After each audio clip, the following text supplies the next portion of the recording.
네, 안녕하세요. 김승주입니다. 제가 지금 학교에서는 디지털 정보처 처장을 맡고 있습니다. 뭐냐면 그러니까 CIO, CISO, CPO 뭐 이거 다 하고 있다고 보시면 되고요. 그래서 이제 여기 계신 분들 마음을 예전보다도 훨씬 더 잘 알고 있습니다. 얼마 전에는 공사하다가 네트워크 선을 끊어 먹어갖고 또 직원들 새벽같이 나가서 그거 복구하고 뭐 그랬고요. 어, 오늘은 뭐 SKT 얘기를 좀 드리려고 그러는데 뭐 촬영하고 계실 때니까 너무 적나라하게는 다 말씀 못 드릴 것 같고 제가 어떻게 하다 보니까 이제 국회 청문회 때 나서고 이제 국회 TF에 들어가서 이렇게 쭉 진행되는 걸 봤습니다. 그래서 이제 일반적으로 보도되는 것보다는 조금 더 아는 게 생겼고 그다음에 정부가 어떤 대책을 준비 중에 있습니다. 뭐 이런 말씀을 드릴 수 있을 것 같아요. 그래서 오늘 그 얘기를 30분 동안 드려보겠습니다. 뭐 SKT 사건은 뭐 웬만한 것들은 다 아실 겁니다. 일단은 뭐 우리가 휴대폰 보면 뭐 유심 칩이 있고 뭐 기기가 있죠. 그래서 기기 안에는 뭐 기기 식별 번호라는 게 들어가 있고 뭐 유심 안에는 IMSI, 그러니까 가입자 식별 번호, 그 다음에 인증키 값이 들어가 있더라. 뭐 이런 것들은 신문에서 많이 보셨을 겁니다. 사실은 이제 저런 정보 말고도 여러 가지 정보들이 있습니다. 그래서 우리가 보통 이동통신할 때 뭐 FDS 뭐 이런 얘기 하잖아요. 그래서 FDS 같은 거 돌릴 때는 저 유심이나 기기에 있는 저 세 가지 정보 말고 훨씬 더 다양한 정보를 이용해서 아 이게 지금 이상이 생겼다 안 생겼다 이런 것들을 이제 판단을 합니다. 뭐 원래는 우리가 뭐 AKA 그래서 인증 과정이 훨씬 더 복잡한데 그냥 아주 단순화시키면 뭐 로그인 아이디 패스워드 치듯이 가입자 식별번호 IMSI 값이 날아가고 그 다음에 조 안에 있는 인증 키 값이 날아가고 그 다음에 이제 기기 식별번호가 날아가서 저 세 가지가 제대로 일치되는지를 이제 확인한다 이렇게 보시면 될 것 같아요. 기기 식별 번호는 뭐 쉽게 따지면 PC 맥 주소 값 같은 거겠죠. 그런데 저걸 이제 체크하는 이유는 이제 분실 신고 들어온 기계들이 있기 때문에 이제 저걸 끝부분에 가서 이제 체크를 합니다. 어, 이제 보통 우리가 이제 저 이슈가 됐던 사안 중에 하나가 IMSI 값하고 IMEI 값을 개인정보로 봐야 되느냐. 이게 이제 국회에서 조사 과정 중에 좀 이슈가 됐었습니다. 일단은 그 당시에 개인정보보호위원회에 IMSI와 IMEI가 개인정보에 해당하는지 해석을 내려달라 이렇게 얘기를 했는데 국회 타스크포스 팀이 끝날 때까지는 사실 그 답이 오질 않았어요. 그런데 실제로 보면 외국에서도 만약에 저거를 개인정보로 판단하면 뭐 암호화 조치라고 뭐 이딴 걸 해야 될 거 아니에요? 근데 외국에서도 IMSI라든가 IMEI를 암호화시키는 경우는 없습니다. 통신 딜레이가 생겨서 그렇고요. 표준에서는 저 파스워드에 해당하는 인증기 K 값은 이제 암호화를 해서 보관하라고 권고를 합니다. 국내에서는 이제 KT하고 LG유플러스가 저걸 암호화해서 보관을 하고 있고 SK텔레콤 같은 경우는 저걸 이제 암호화하지 않았기 때문에 거기에 이제 또 한 번 이슈가 되기도 했습니다. SK텔레콤 조사를 할 때 이제 국민들 반감이 생각보다 굉장히 심했죠. 이제 국민들 반감이 심하셨던 건 1차, 2차, 3차 조사 때 이제 발표가 다 달라서 그렇습니다. 그런데 사실은 1차, 2차, 3차 발표할 때 이게 이제 확정된 겁니다. 이렇게 얘기를 한 적은 없죠. 그냥 1차 조사 결과입니다. 2차 조사 결과입니다. 이런 식으로 발표를 했는데 아무래도 이제 언론 매체를 통해서 국민 여러분들은 접하시니까 이거 제대로 조사하고 있는 거 맞아? 뭐 이러면서 왜 말이 계속 바뀌지? 뭐 이렇게 얘기를 하셨던 것 같아요. 그런데 실제로 조사를 들어간 합동조사단 이제 단장님 얘기를 들어보면 지금 SK텔레콤 같은 경우에는 전체 한 4만 3천 대, 5천 대 정도의 PC를 전수조사를 했다라고 합니다. 그 중에 3만 대가 한 리눅스 서버고요. 나머지가 이제 윈도우 운영체제 쓰고 뭐 이런 것들입니다. 그런데 합동조사단이 탁 처음에 들어갔을 때는 일단은 서버 분포가 어떻게 돼 있는지 자체도 파악하기가 굉장히 힘들었다 이렇게 얘기를 하거든요. 워낙 방대한 시스템이 있고 그것들이 이제 뭐 소상히 이렇게 정보가 한꺼번에 조사단에 들어가질 않았기 때문에 그런 어떤 혼선은 좀 있었던 것 같고요. 그래서 1차 조사 때는 악성 코드 4종 발견됐다. 뭐 기기 식별 번호는 유출 안 됐다. 뭐 BPF 도어가 발견됐다. 뭐 이렇게 얘기를 했었죠. 이제 언론에 나진 않았지만 사실은 이제 BPF 도어 얘기가 나왔을 때 일반 이제 보안하는 사람들은 저게 커널단에 들어가는 건데 저게 커널단에 들어가려면 관리자 권한은 이미 다 뺏겼겠네? 그러면 이제 저 안을 막 휘짓고 돌아다녔겠네? 뭐 이제 이렇게 돼서 아마 사고가 더 클 거다 이렇게 보통 얘기는 있었습니다. 그리고 이제 2차 조사를 하면서 이제 21종으로 늘어났고 그 다음에 웹쉘이라는 것도 발견이 됐고 개인정보가 유출된 걸로 추정된다 뭐 이렇게 얘기가 나왔죠. 그러다가 이제 3차 조사 결과, 최종 결과가 발표가 됩니다. 총 28대 서버에서 33종의 악성 코드가 나왔다라고 최종 발표가 나왔고요. BPF도 27종이 나왔다라고 얘기를 했죠. BPF도가 지금 정부가 파악한 거는 전 세계에 200개가 조금 넘는 변종이 있는데 스크립트를 이제 200개 넘는 변종을 전부 다 체크할 수 있도록 만들어서 그걸로 이제 전수조사를 한 거고요. 그 중에 이제 27종이 이제 발견됐다. 그 다음에 웹쉘도 나오고 뭐 오픈소스 악성 코드도 나왔다. 그 다음에 이번 침해 사고와 관련은 없는데 디도스 공격을 유발하는 악성 코드도 발견됐다라고 나왔었고요. 유출 현황은 유심 정보 25종이 유출됐다 이렇게 돼 있고 그 다음에 기기 식별 번호하고 저 CDR이라고 돼 있는 건 Call Detail Record라고 그래서 통화 상세 기록이라고 보시면 됩니다. 그러니까 경찰이 통신 사실 확인 조회를 띄면 누가 누구랑 언제 통화했다 뭐 이게 쭉 목록이 나오거든요. 그 정보라고 보시면 됩니다. 처음에 이제 국회에서 이제 그때 요구했던 게 악성 코드가 설치됐다 안 됐다. 설치됐는데 유출이 됐다 안 됐다. 이걸 좀 명확하게 구분해서 얘기를 해달라고 그랬거든요. 그래서 유심 정보를 다루는 서버에는 악성 코드도 설치됐고 정보가 나간 것까지도 확인된 거고요.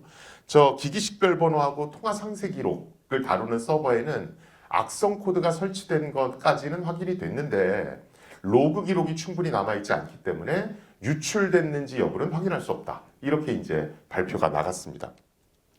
사실은 그런 문구들이 굉장히 중요한 게 이제 개인정보보호위원회에서 과징금을 매길 때 그런 사항들이 굉장히 중요합니다. 이게 실제로 그런 것 같다라고 해서 과징금을 매길 수는 없거든요. 그래서 이제 그런 모든 것들을 굉장히 꼼꼼하게 따지고 있는 것 같고요.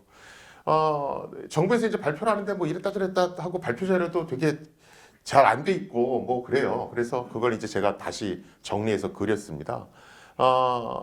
일단은 SK텔레콤이 요 정도까지는 공개해도 좋습니다라고 해서 공개된 자료고요.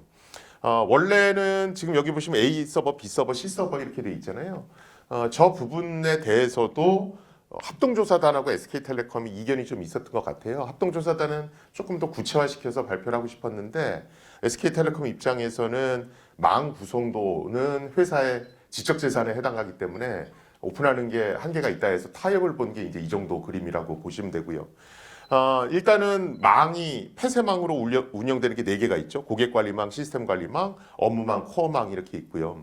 여기서 이제 우리가 눈여겨봐야 되는 게 고객관리망하고 업무망은 CISO 담당이죠. 그리고 시스템관리망하고 코어망은 CISO 담당은 아닙니다. 그래서 CISO가 영향력을 발휘할 수 있는 공간은 아니고요.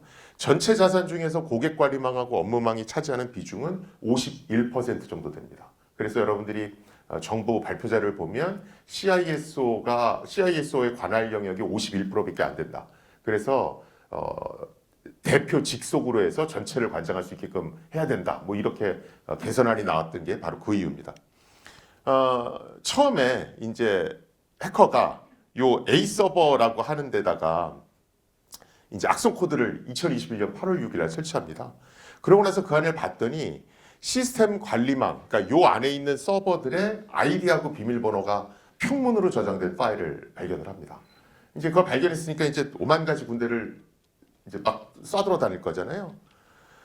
그래서 여러 군데를 쏴돌아 다니다가 요 B 서버라는 걸 통해서 이제 코어망 안으로 들어갑니다. 그래서 코어망으로 들어가서 그 코어망에 2021년 12월 24일부터 2022년 1월 1일 사이에 악성 코드를 이제 설치한 걸로 일단 확인이 됐고요.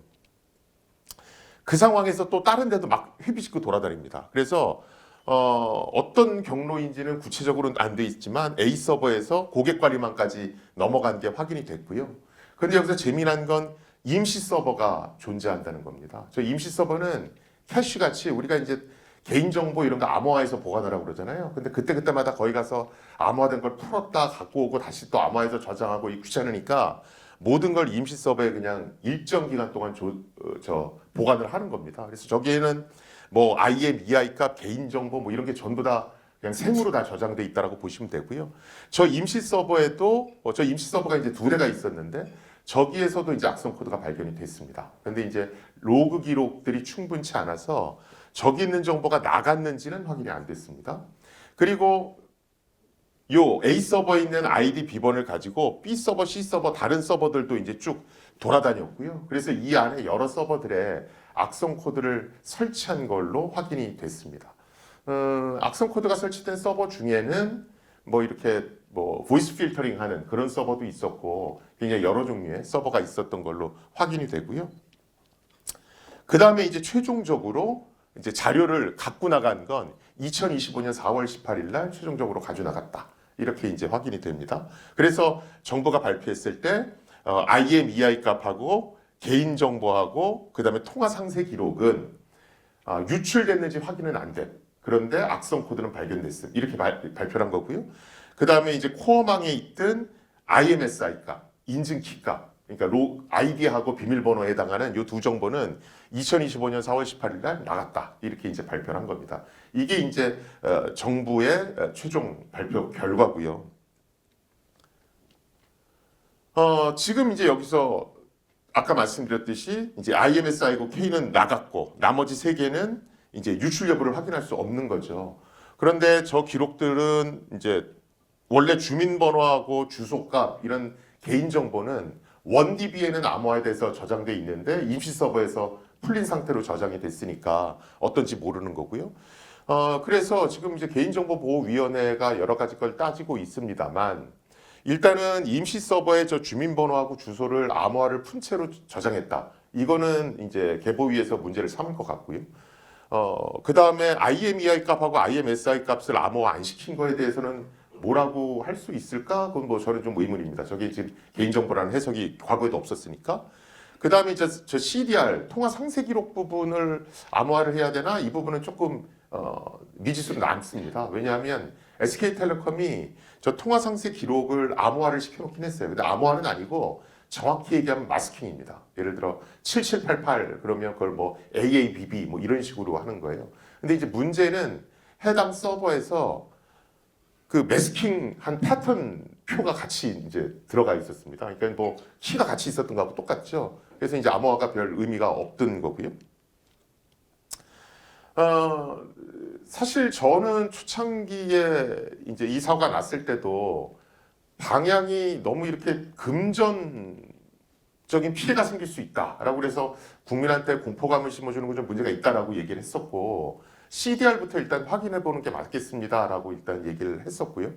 이제 그 근거는 뭐냐면 실제로 외국에서는 오래전에 요 오퍼레이션 소프트 셀이라는 게 보고서가 나옵니다. 이게 이제 이동통신사 해킹 관련한 얘기고 여기 보시면 통신사는 다른 기업하고 다르게 그렇게 돈이 되는 자료는 없다. 그럼에도 통신사를 해킹하는 건 일종의 스파이 행위일 확률이 더 높다 이렇게 얘기합니다. 그러면서 노리는 대상은 통화상세 기록이 주요 대상일 수 있다 이렇게 얘기를 하고 있고요. 저도 뭐 거기는 동감을 하는 편입니다. 실제로 SK텔레콤도 그 안에 악성 코드가 오래 잠복해 있었잖아요. 뭐 잘 아시겠지만 금전적인 걸 노렸으면 금방 어떤 금전적인 뭐 협박을 한다든가 뭐라든가 했었겠죠. 근데 SK텔레콤에서 그런 건 일전 없었거든요. 그리고 고객센터를 데이터를 몇 년치를 분석해 보면 금전 관련해서 제가 뭐 손해를 봤어요. 뭐 이런 어떤 항의 전화도 없었습니다. 그래서 오랫동안 잠복해 있던 걸로 봐서는 우리도 스파이 행위의 연장선으로 봐야 되는 거고 CDR 기록들을 좀 더 뒤졌어야 되는데 사실은 합동조사단의 조사 기간이 6월 말에는 끝났어야 됐기 때문에 거기까지는 이제 가지는 못했습니다. 미국에서는 작년에 이제 통신사 9개가 해킹을 당합니다. SK텔레콤이 이제 해킹 당하기 전까지는 우리 언론들이 별로 관심이 없었죠. 그래서 이걸 그냥 안 따갔었는데 월스트리트 저널이 이제 저걸 특종을 따서 계속 보도를 합니다. 그래서 9개 통신사가 해킹 당했는데 그 통신사가 해킹 당한 이유는 이제 시스코 장비의 취약점을 이용해서 뚫고 들어왔고요. 그래서 이제 중국의 배우, 그러니까 중국이 배우인 설타이푼이라고 하는 해킹 그룹이 해킹을 했다까지는 발표가 됐고요. 이제 이게 첫 번째 발표에서 이슈가 됐던 게 통화 상세 기록이 나갔는데 그 통화 상세 기록 중에는 트럼프 캠프의 인사들도 있다. 그래서 부통령의 통화 상세 기록도 나갔다라고 일단 발표가 나옵니다. 그다음에 이제 후속 보도가 보통 통신사에는 감청 장비가 이렇게 있거든요. 감청 장비가 있고 경찰이 그걸 쓰려고 할 때 딱 이제 갖다 쓰는 건데 그 감청 장비도 해킹을 당했다. 이게 이제 그 다음 특종으로 나갔고요. 그 다음에 이제 FBI가 현상금을 걸죠. 그래서 $10,000,000 현상금을 겁니다. 그래서 현재도 $10,000,000 현상금을 걸고 있고, 그래서 지금 미국은 통신사 해킹 자체를 국가 배후의 해킹 조직으로 보는 겁니다. 그리고 안보의 문제로 보는 거죠. 우리도 이제 국회에서 청문회 계속 있고 조사가 진행되는 중에 최태원 회장님이 안보 관점에서 봐야 될 것 같습니다. 뭐 이렇게 얘기를 했죠. 그런데 국민 감정이 워낙 안 좋을 때 얘기를 하니까 야 저것도 뭐 안보라고 얘기하고 면피하려고 그러지 뭐 이러면서 그게 이제 역풍을 맞는 어떤 효과를 내긴 합니다. 자, 그러면 이 문제가 왜 발생했을까? 일단은 뭐 가장 명확한 건 CISO 위상이 작아서 그렇습니다. 실제로 가서 만나보면 CISO 위상이 확실히 작습니다. 그게 다른 데보다도 통신사가 제가 보기에는 훨씬 더 심했던 것 같고요. 그래서 이번 대책 중에 CISO 위상을 이제 올리겠다. 뭐 이렇게 될 겁니다. 그래서 SK텔레콤은 지금 유형 1 형태로 CISO 위상을 강화시키는 걸로 현재는 이렇게 해놓은 것 같습니다. 두 번째가 제가 보기에는 자산 식별 자체를 실패했다라고 봅니다. 뭐냐면 처음에 딱 왔을 때 IMEI랑 IMSI가 어디 있습니까? 이렇게 물었을 때 임시 서버나 이 존재를 몰랐거든요. 이제 전수조사하다 나온 겁니다. 그러니까 자산 파악 자체가 이제 안 되고 있는 거거든요. 그래서 제가 보기에는 일단은 자산 식별 자체가 이제 실패를 한 거고요. 세 번째가 이제 역시 폐쇄망 운영 실패입니다. 망블리는 뭐 워낙 잘 알고 계실 거예요. 2006년에 국가정보원이 시작을 했죠. 그리고 금융망으로 퍼져나가고 뭐 통신, 의료 이런 쪽으로 전방위적으로 퍼져나갑니다. 망블리가 뭔지는 뭐 당연히 잘 아실 거고요. 그런데 옛날에 뭐 망블리 했을 때는 아무 문제가 없는데 요새는 우리가 클라우드도 써야 되고 AI도 써야 되잖아요. 그러면서 이제 문제가 생긴 겁니다. SK텔레콤이 처음에 국회에 딱 나왔을 때는 우리는 폐쇄망으로 운영되기 때문에 문제가 없습니다. 이렇게 얘기했거든요. 근데 아까 보시면 망이 다 연결돼 있잖아요. 그렇죠? 그거는 미루어 짐작컨대 위에다 보고 안 하고 그냥 야매로 내부적으로 뭘 한 거거든요. 그러면서 이제 여러 가지 일을 하다가 접점이 생기니까 치고 들어온 거죠. 근데 우리가 상식적으로 얘기를 해봐도 AI랑 뭐 이런 것들을 해보라고 위에서 자꾸 지시를 할 거고, 그러면 그 직원 입장에서는 폐쇄망 형태에서 어떻게든 하려고 할 겁니다. 그럼 이제 접점이 생기기 마련이거든요. 그럼 이제 이상한 상황이 벌어지는 겁니다. 뭐냐면 사장님은 우리는 폐쇄망으로 운영해서 안전한데 AI도 열심히 연구하고 있구나 이렇게 생각하고 있고 밑에서는 안 들켜야 되는데 뭐 이러고 있는 거죠. 그러다 이제 삭방 터지면 청문회에서 사장님이 하는 얘기하고 그 담당자가 하는 얘기가 이제 다른 말들이 나오기 시작을 하는 겁니다. 지금 우리가 망블리는 사실은 개선해야 된다라는 공감대는 이미 형성을 했죠. 왜 그러냐면 뭐 이거는 여러 번 나왔는데 우리 뭐 비밀번호를 뭐 할 때 특수 기호를 쓰고 주기적으로 그거 바꿔라. 그게 이제 미국 정보기관에서 일하던 빌 버라고 하는 사람이 그 만든 규칙입니다. 근데 이 사람이 나오면서 자기가 했던 일 중에 제일 잘못한 게 패스워드 규칙. 그러니까 주기적으로 패스워드 바꿔라. 그 다음에 뭐 특수 문자 이런 거 넣어라. 이런 걸 한 건 정말 잘못했다. 그 인터뷰 자료예요. 이건 굉장히 뭐 많습니다. 그러면서 이제 외국은 그 규정이 다 사라졌죠. 정기적으로 바꾸라 이거 다 없앴습니다. 그리고 키사가 주는 가이드라인에도 그거 다 없습니다. 그런데 아직 일반 업체가 이제 그걸 못 따라가고 있는 거거든요. 근데 이게 이제 주는 게 뭐냐면 보안에서는 너무 불편함을 강요하면 반드시 사람은 어떻게든 삐져나가려고 생각을 한다. 그리고 그게 반드시 문제를 만든다. 그런 속설이 있습니다. 그러면 우리 망블리도 지금 시대에 이거 너무 불편한 걸 강요하고 있는 건 아닌가? 그럼 개발자가 당연히 삐져나가려고 그러지 않을까? 이제 이런 걸 고민해야 된다는 거죠. 그래서 2023년 12월에 윤석열 대통령이 이제 망블리 개선하라고 지시를 하셨고 국가안보실과 국가정보원이 1년 동안 준비해서 올해 1월에 이제 여러분들 잘 아시는 국가망 보안체계 보안 가이드라인을 냈죠. 이게 이제 망블리를 외국처럼 하려는 겁니다. 쉽게 얘기하면 이런 식으로 하려는 거죠. 그래서 데이터를 중요도 중심으로 나눠서 CSO 이런 식으로 나누죠. 그래서 Classified, Sensitive, Open 이런 식으로 나눕니다. 우리나라의 경우에 Classified는 외교안보 국방에 해당하는 거, S는 개인정보에 해당하는 거, O는 오픈해도 되는 거 이렇게 만들어서 마이크로 세그멘테이션 하라는 얘기입니다. 그리고 오픈돼 있는 것은 그냥 인터넷에 상시 연결시켜라. 이게 지금 M2SF에서 얘기를 하고 있는 거고요. 지금은 사실 통신 회사도 AI나 클라우드를 안 할 거라면 몰라도 할 거라면 마이크로 세그멘테이션을 분명히 해야 될 겁니다. 그러면 제가 보기에는 지금 우리나라에 나와 있는 것 중에 가장 잘된 가이드라인은 국정원의 가이드라인입니다. 그래서 그걸 참조하셔서 가실 수밖에 없을 거고요. 아마 올해 말에 3부가 지금 국정원 홈페이지에는 1부하고 2부가 파워포인트, PDF 파일로 있고 3부는 종이책 형태로 요청을 하면 이제 배포를 한다고 그럽니다.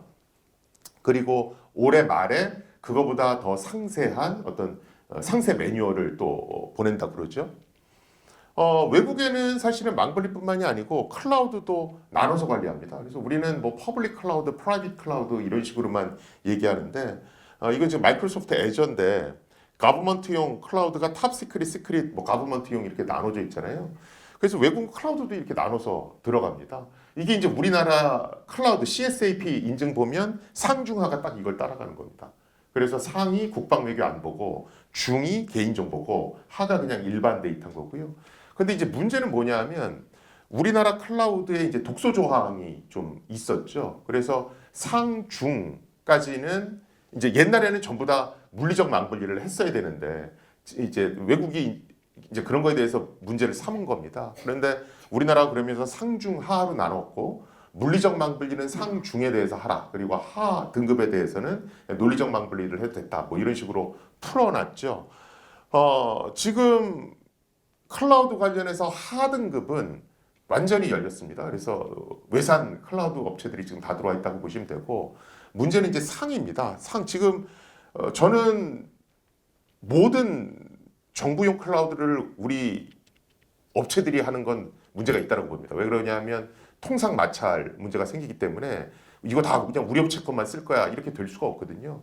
그럼 줄 건 줄고 지킬 건 지켜야 되는데 탑 시크릿은 국방외교 안 보니까 이거 지킬 수 있습니다. 그래서 여기는 소버린 AI 넣어서 우리가 그냥 다 할 거야 이렇게 얘기할 수 있고 하는 제가 보기에는 오픈 해야 될 것 같고요. 중이 아마 관건일 겁니다.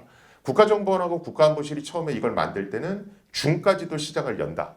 이 계획하에 만들었습니다. 근데 실제 정책으로 집행될 때는 어떻게 될지 좀 봐야 되고요. 외국에서는 AI도 다 따로따로 들어갑니다. 그래서 탑 시크릿용 AI, 일반 AI 이런 식으로 나눠서 들어간다고 보시면 되고요. 최근에 오픈 AI가 보도자료 낸 걸 보면 어떻게 돼 있냐면 국방부랑 MOU를 체결해서 탑 시크릿용 AI를 개발하기로 했는데 어디다 설치하냐 하면 마이크로소프트 애저의 탑 시크릿용 클라우드였는데 이렇게 돼 있습니다. 그래서 제가 항상 소버린 AI 얘기 나올 때 무턱대고 전 영역에 다 우리 거 쓰려고 그러면 택도 없고 일단은 여기 거부터 구축한 다음에 다른 데서 기술력으로 경쟁할 생각을 해야 된다 이렇게 얘기하는 게 바로 이제 그 이유 때문에 그렇습니다. 이게 이제 그 얘기고요. 럭키드 마틴도 탑 시크릿용 클라우드에 들어가 있고 오픈 AI도 마찬가지입니다. 이제 M2SF 얘기 나오면 가장 질문들 많이 주시는 게 아니 저거 준비가 안 됐는데 그렇게 막 하면 큰일 날 텐데요. 이런 얘기를 하세요. 근데 M2SF는 강제 아닙니다. 현재 망블리를 하시려면 하셔도 됩니다.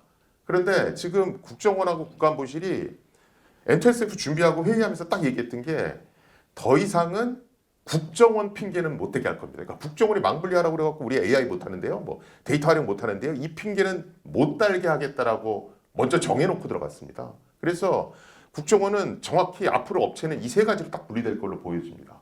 NTSF 잘해서 망분리 클라우드 뭐 AI 뭐 이런 거 잘하는데, 아니면 그냥 아무것도 안 하고 그냥 현재 망분리 하는데, 아니면 SK텔레콤 같이 몰래 했다가 이제 접점 생겨서 왕창 사고가 나는데, 이렇게 명확하게 나뉠 걸로 보고 있고요. 그러면 많은 분들이 얘기하는 게, 아니 자료 분류를 그거 그렇게 NTSF 줘봤자 그 현장에 가면 다 탑시크릿으로 분류할 겁니다. 그래서 안 될 겁니다. 이렇게 얘기를 하세요. 그런 것들 이미 다 생각을 하고 있고요. 실제로 저희가 만들 때 벤치마킹한 건 영국입니다. 영국이 처음에 6등급 분류 체계 하다가 지금 이렇게 하거든요. 그래서 안보 목적은 엄청 줄여놓고 활용할 수 있는 일반 데이터를 엄청 늘렸습니다. 우리나라도 이걸 생각하고 있고, 얼마 전에 이제 국정기획위원회 회의가 있어서 거기도 이런 내용들은 전달이 됐습니다. 그때 여러 가지를 물어보셔서, 그래서 뭐 기관 평가에 반영한다든가 뭐 여러 가지 것들을 지금 생각을 하고 있습니다. 그런데 제가 오늘 이제 이 자리에 얘기한 건 앞으로 분명히 그러니까 마이크로 세그멘테이션이라든가 뭐 여러 가지 것들이 필요할 겁니다.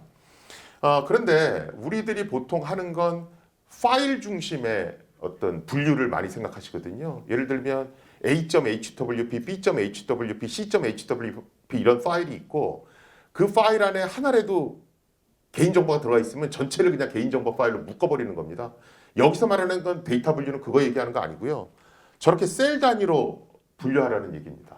저걸 누가 하냐 하면 팔란티어가 합니다. 팔란티어가 그때 학교에 이제 와서 얘기를 나누다가 데이터 분류 어떻게 하냐 그랬더니 자기네들은 데이터베이스에 셀 단위로 전부 다 등급이 매겨져 있다, 이렇게 얘기를 합니다. 우리나라에는 없지만 외국에는 있는 시장이 이 시장입니다. 데이터 클래시피케이션 마켓이라고 하는 거고요. 실제로 데이터를 상세 분류하고 그걸 사람이 하는 게 아니라 AI가 해주는 겁니다. 팔란티어가 들어와서 여러분들이랑 컨설팅, 자, 니네 AI 쓰면 안 돼, 이렇게 얘기하면 팔란티어가 생각하고 있는 데이터 분류 기준이 있어요. 그래서 거기까지는 해주세요, 이렇게 요청합니다. 그럼 이제 자기네 솔루션을 넣어주는 거고요. 데이터 분류도 해주면 안 돼, 이렇게 들어가면 가격은 더 올라갑니다. 지금 제가 알기로는 삼성이 팔란티어 솔루션을 쓰는데 삼성이 데이터 분류를 팔란티어가 원하는 대로 해줬던 걸로 제가 압니다. 그래서 지금 우리나라는 그 제로 트러스트 기업을 표방한 데가 되게 많아요. 근데 제로 트러스트 기업을 만나면 어떻게 돼 있냐면 데이터 클래시피케이션은 하셨다 치고 그 뒷부분에 이제 인증을 하는 겁니다. 그런데 외국은 잘 보시면 제로 트러스트 업체가 데이터 클래시피케이션을 물고 들어갑니다. 그래서 AI를 앞단에 붙여서 여러 가지 일 처리할 때 분류 자동으로 해주고 그 상태에서 제로 트러스트 해주는 거거든요. 그래서 우리는 분명히 이 마켓이 필요하게 될 겁니다. 근데 저게 비어 있는 거고요. 지금 국정기획위원회에서 얘기를 들어보면 AI 정책 할 거고요. AI 정책에 걸림돌이 되는 제도는 싹 다 손볼 겁니다. 그리고 정보보호제도도 예외는 아닌 것 같아요. 분위기를 놓고 보면. 특히나 지금 국정기획위원회 AI하고 보안을 총괄하시는 파트 중에 거기 계시는 분이 옛날에 통계청장 하셨던 분이 계세요. 실제로 통계청에서는 데이터 분류를 해서 뭐 비식별 처리해서 막 활용도 해보고 이런 걸 했던 적이 있습니다. 그 당시에 굉장히 잘했다라고 평가를 받았거든요. 그걸 해보던 분이 계셔서 아마 데이터 분류는 여러분들이 생각했던 것보다 빨리 요구할지 모릅니다. 그래서 사실은 정부 정책이 어떻게 됐든 간에 또 마이크로 세그멘테이션을 어떻게 하든 간에 저 데이터 분류는 미리 고민하고 준비를 해놔야 나중에 솔루션이 나와도 갖다 붙일 수가 있거든요. 그래서 저 고민들은 CISO 분들이 선제적으로 먼저 해보셔야 될 것 같고요. 아마 이 이후에는 지금 뭐 여러 가지 제도가 이렇게 바뀔 거야 뭐 이렇게 얘기 나온 게 있죠. 근데 그건 그냥 일반화된 거고요. 국회에서 생각하고 있는 건 통신 3사만을 위한 정보보호법을 고민을 하고 있는 것 같습니다. 영국 법을 벤치마킹하고 있고요. 영국 법에서는 통신 3사를 통신사를 별도 규정하는 법이 있습니다. 그래서 거기는 보통 이제 통신사에서 지켜야 될 그 가이드라인이 한 150페이지 되는 거 있거든요. 그걸 이제 다 지켜야 됩니다. 만약에 위반이 되면 징벌적 과징금으로 전체 매출의 10%까지 매기게 됩니다. 그래서 그걸 이미 과기정통부도 알고 있고 국정기획위원회도 알고 있어요. 그리고 국회에서도 그걸 벤치마킹해서 통신사를 규제하는 어떤 법률을 만든다라고 생각을 하고 있습니다. 왜 통신사를 규제하는 법률을 만드냐 하면 그 당시 국회에서 나온 얘기는 정보보호업체 전반으로 확대시키면 정부 초기에 규제가 너무 강하게 앞에 나오면서 정부에 부정적인 이미지를 줄 수 있다. 그래서 핀셋 규제를 할 필요가 있고 그래서 좀 강력한 규제는 통신 3사를 일단 대상으로 한다. 그리고 그 컨트롤 타워는 과기정통부에 맡긴다. 뭐 이런 게 있습니다. 그리고 국회에서 나왔던 건 올해 말, 그러니까 9월, 10월 이후로 우리나라의 정보보호 가버넌스 체계 전반을 손본다. 이런 계획은 일단 갖고 있습니다. 그래서 잘 보면 지금 국가정보원 3차장실하고 국가안보실 사이버안보 비서관은 아직 공석이죠. 뭐 국가안보실 3차장은 지금 신원조회는 하고 있습니다만 그래서 지금 여러 가지 것들이 아마 저 정보보호 가버넌스 체계를 바꾸는데 바꾼다는 계획이 같이 있기 때문에 여러 가지 것들 일정이 조정되는 것 같고요. 아마 지금 모든 것들은 AI가 1순위이기 때문에 여러분들이 이런 분류라든가 이런 강화되는 보호 지침 이런 것들을 생각해 놓지 않으시면 굉장히 힘든 초반 2년이 되지 않을까 싶습니다. 또 현명하게 잘 대처하는 기업은 오히려 또 기회가 될 수 있겠지요. 예, 들어주셔서 감사하고요. 제 강연은 여기서 마치도록 하겠습니다. 감사합니다. 네, 감사합니다.